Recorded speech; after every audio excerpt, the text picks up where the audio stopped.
বিগত 16 বছর ফ্যাসিবাদী স্বৈরাচারী শেখ হাসিনার জুলুমের শিকার প্রতিটি রাজনৈতিক পক্ষকে আমরা আরো ধৈর্যের সাথে সহনশীলতার সাথে পরিস্থিতি মোকাবেলা করবার উদাত্ত আহ্বান জানিয়েছি। আজও আমি সেই আহ্বান জানাই।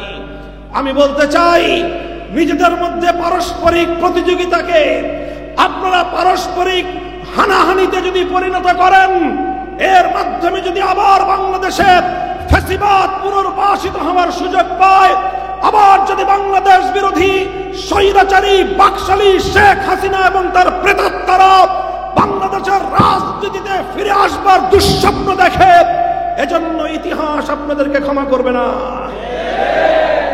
আপনারা কারো কারো মাধ্যমে আবার সেই শেখ হাসিনার তার সেই স্বৈরাচারী 1972 থেকে 75 সাল পর্যন্ত বাকশাল কায়েমকারী শেখ মুজিবুর রহমান সাহেবের ও স্বাধীনতা যুদ্ধের অবদানের নামে আবার 72-এর বাকশালী আওয়ামী লীগকে বাংলাদেশে ফিরিয়ে আনবার জন্য যারা ওকালতি করছেন, সাবধান করে দিতে চাই, এই আবু সাইদ মুগ্ধদের বাংলাদেশে আর কোনদিন সেই দিন ফিরে আসবে না ইনশাআল্লাহ।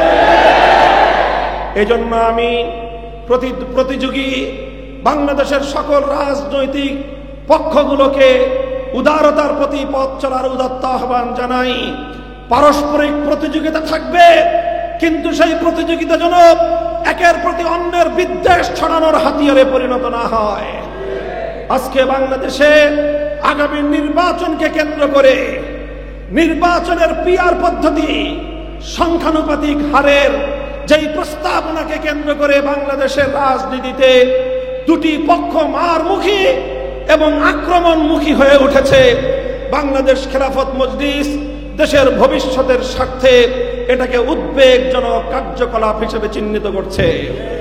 এজন্য আমরা বাংলাদেশ খেলাফত মজলিস পিআর পদ্ধতিকে কেন্দ্র করে সৃষ্ট এই বিতর্ক নিরসনে জাতির জন্য কল্যাণকর যেই প্রস্তাবনা উপস্থাপন করেছি, বিএনপি, জামায়াতে ইসলামী সহ সকল রাজনৈতিক দলগুলোকে বাংলাদেশ খেলাফত মজলিসের উত্থাপিত ভারসাম্যপূর্ণ সেই নির্বাচনী প্রস্তাবনাকে বিবেচনায় নিয়ে সেটা কার্যকর করার আহ্বান জানাই।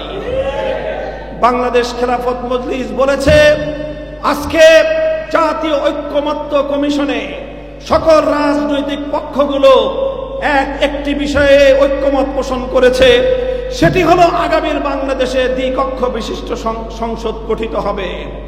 নিম্ন কক্ষে 300 থেকে 400 সদস্য থাকবে, উচ্চ কক্ষে 100 সদস্য থাকবে। এই বিষয়গুলোতে মোটামুটি সকল দলের রাজনৈতিক পক্ষের ঐক্যমত্য প্রতিষ্ঠিত হয়েছে। এখন যেই বিভেদ, সেটা হলো নির্বাচন ব্যবস্থার পদ্ধতিগত বিভেদ। সেই ক্ষেত্রে এক পক্ষ পিআরের পক্ষ নিচ্ছে, সংখ্যানুপাতিক হারে নির্বাচনের পক্ষ নিচ্ছে, আরেক পক্ষ সকল জোর দিয়ে সকল শক্তি দিয়ে সেটাকে প্রতিহত করার ডাক দিচ্ছে। ভ্রাতৃঘাতী এই হানাহানি বন্ধ করবার জন্য বাংলাদেশ খেলাফত মজলিস মনে করে যে উভয় পক্ষের ছাড় দিয়ে মাঝামাঝি একটি পন্থায় আসা, এটি হবে আগামীর বাংলাদেশের জন্য স্বার্থ রক্ষার একমাত্র পথ।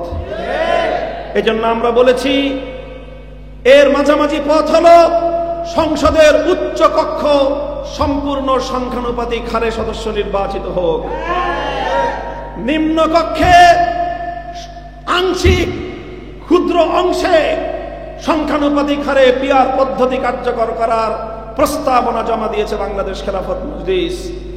তার অর্থ হলো, পিআর পদ্ধতির সংখ্যানুপাতিক হারে নির্বাচনের পদ্ধতির যেই সমালোচনাগুলো, যেই দুর্বলতাগুলো দেখানো হচ্ছে এবং প্রকৃত যেই দুর্বলতা রয়েছে, সেই দুর্বলতার সমস্যাগুলো সমাধান করবার জন্য আমরা মনে করি সরাসরি বর্তমান বাংলাদেশে যেমনি ভাবে 300 আসনে সরাসরি জনগণের ভোটে সংসদ সদস্য নির্বাচিত হয়, এই চলমান পদ্ধতি বহাল থাকুক।